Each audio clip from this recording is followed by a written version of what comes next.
आज हम बात करेंगे राहुल गांधी के ऊपर, क्योंकि ये हमारे देश के बहुत बड़े नेता हैं। उन चुनिंदा नेताओं में से हैं जिन्होंने देश के लिए बहुत योगदान दिया।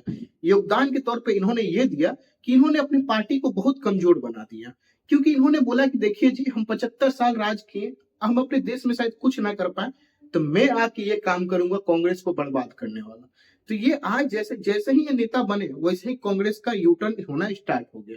जैसे ही कि लगा कि ये प्रधानमंत्री बनेंगे, वैसे ही इन्होंने बोला कि देखिए, हम प्रधानमंत्री बने या ना बने, मगर इस कांग्रेस पार्टी को हम अच्छा खासा बर्बाद की कागड़ी पर डाल देंगे, कगार पर डाल देंगे। तो जैसे कि अभी पता होगा, ये संभल गए हैं। संभल इसलिए गए हैं कि वहां पे अभी एक दंगा हुआ था। दंगा इसलिए कारण हुआ था कि वहां पे जामा मस्जिद में जब सर्वेक्षण टीम गई थी कोर्ट के आदेश पे, तो वहां के कुछ लोगों ने पत्थर मार दिया, गोली चला दिया, बंदूक निकाल दी। ये सब तो आम बात है ना उन लोगों के लिए। और जैसे कि पता होगा, राहुल गांधी को ये चीज खराब लगा होगा कि हमारे वोटर जो हैं, बंदूक गोली तो हमेशा लेके चलते रहते हैं, इसमें पुलिस की गलती है कि पुलिस ने क्यों कार्रवाई की। राहुल गांधी का बात समझिए, राहुल गांधी वहां क्यों गए। आप सोचिए कि राहुल गांधी बांग्लादेश नहीं, सॉरी सॉरी से बांग्लादेश तो जा भी नहीं सकते, सॉरी सॉरी, जैसे वो कोलकाता नहीं गया, आर्जिकल केस में इतना बड़ा केस था, मगर वो वहां नहीं गया। एक लड़की का रेप हुआ तब पर भी वहां नहीं गए, मगर वो संभल एक सप्ताह के अंदर पूरा अपना मुस्लिम लीग पार्टी को लेके चल देते हैं। वहां जाके वहां पे वो अपनी बातों को रखना चाहते हैं, जो उनके वोटर हैं उनके लिए अपना संवेदना व्यक्त करना चाहते हैं, क्योंकि अब दो पक्ष की लड़ाई हो गई है ना। अब जैसे कि वहां पे सपा भी है, कांग्रेस भी है, कांग्रेस को भी दिखाना है कि नहीं जी, हम मुस्लिम लीग पार्टी है, और सपा तो अपना वहां से जोड़ बनाई हुई है। मगर ये जो अपने वोटर के लिए वहां पहुंचे, तो हुआ ये कि इनको रोक दिया गया हर बार की तरह। नहीं मालूम एक जो अभी सत्ता में बैठी है, वो नहीं मालूम हर बार राहुल गांधी को रोक क्यों देती है।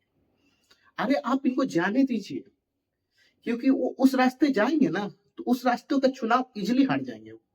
क्योंकि इन्होंने जहां आज तक, मतलब मैक्सिमम जहां आज तक इन्होंने अपना रैली निकाला है या अपने चुनाव लड़ने वाले सहयोगों के लिए रैली निकाला, वो वहां वोट हार ही जाते हैं।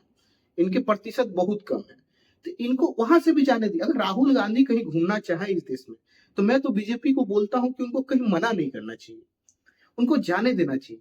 क्योंकि वो जब जाएंगे, जब वहां पर जाके दो चार बयान देंगे, बयान देने के बाद तो ऑटोमेटिक बीजेपी को वोट डबल हो जाएगा। क्योंकि आज बीजेपी को सत्ता में आने में सबसे बड़ा हाथ किसी का है। लोग सोचते हैं कि बीजेपी का है, नहीं, आप गलत फहमी में। ये हमारे राहुल गांधी का है। राहुल गांधी नहीं रहते तो आज बीजेपी कभी चुनाव नहीं जीतती। अब बीजेपी को इसके लिए धन्यवाद देना चाहिए राहुल गांधी को, कि आप जैसे विपक्ष में बैठे हुए नेता कितना सहयोग करते हैं हमारे लिए। देश की इतनी बड़ी पार्टी कांग्रेस, जो 75 साल देश में राज किया उन्होंने, तब पर भी देख लीजिए राहुल गांधी को ऐसा ऐसा बयान देंगे, ऐसा ऐसा बयान देंगे, जैसे चुनाव लगेगा कि अब कांग्रेस जीतने वाली है, मगर ऐसा बयान देंगे कि वहां से पूरा चुनाव यू टर्न हो जाता है। तो सबसे बड़ा सहयोगी पार्टी तो कांग्रेस हुई बीजेपी की, मगर लोग समझते नहीं है। लोग उल्टा पुल्टा बोल देते, नहीं जी आप सहयोग करते, आप सहयोग करते नहीं। राहुल गांधी हमको कभी कभी लगता है बीजेपी का बी टीम है, कि देख लीजिए कभी कांग्रेस लगेगा अब चुनाव जीतने वाला है कांग्रेस, तो वो राहुल गांधी वहां पे निकलेंगे एक रैली लेके, ऐसा भाषण देंगे, ऐसा भाषण कि वहां से वोटरों का यू टर्न होना स्टार्ट हो जाता है। तब ये संभल गए हैं, संभल जाके ये अपना योगदान देंगे। वहां पे योगदान क्या देते हैं, ये ऐसे नेता है, ये लोग हैं। आज मैं एक बात बोलना चाहता हूँ बीजेपी और कांग्रेस दोनों। आज देखिए, कांग्रेस हो गई है मुस्लिम की पार्टी, जो रियलिटी। अब बीजेपी हो गई है हिंदुओं की पार्टी। मगर यहाँ पे एक चीज सोचना होगा आज हम लोगों को, जो आम जनता है, कि क्या एक चीज सही है, ये मानसिकता सही है कि कोई एक पार्टी एक धर्म को लेकर चल रहा है, चाहे वो कांग्रेस हो या बीजेपी हो। क्या यह हमारे देश में लिए सही है? नहीं है। क्योंकि हमारे जो देश की पार्टियां हैं, इनको देश बढ़ाने का विचारधारा कम, और मुझे लगता है कि एक धर्म को बांटने में ज्यादा है।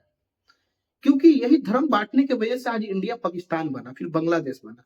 अब फिर वही राजनीति आज स्टार्ट हो चुका है हमारे देश में, जिसमें हिंदू मुस्लिम हो रहा है। इसमें हम ये नहीं बोलेंगे बीजेपी नहीं कर रही है या कांग्रेस नहीं कर रही है, सब कर रहे हैं, आम जनताएं भी कर रही है। मेरा मानना है कि कहीं ना कहीं अब इसको फुल स्टॉप देना पड़ेगा आने वाले टाइम में। अगर आप नहीं देंगे, इससे देश की स्थिति बहुत खराब होगी आने वाले टाइम में। मुझे नहीं लग रहा कि ये होने वाला है, क्योंकि बीजेपी भी अपना वही रूप दिखा रही है, कांग्रेस भी अपना वही रूप दिखा रहा है।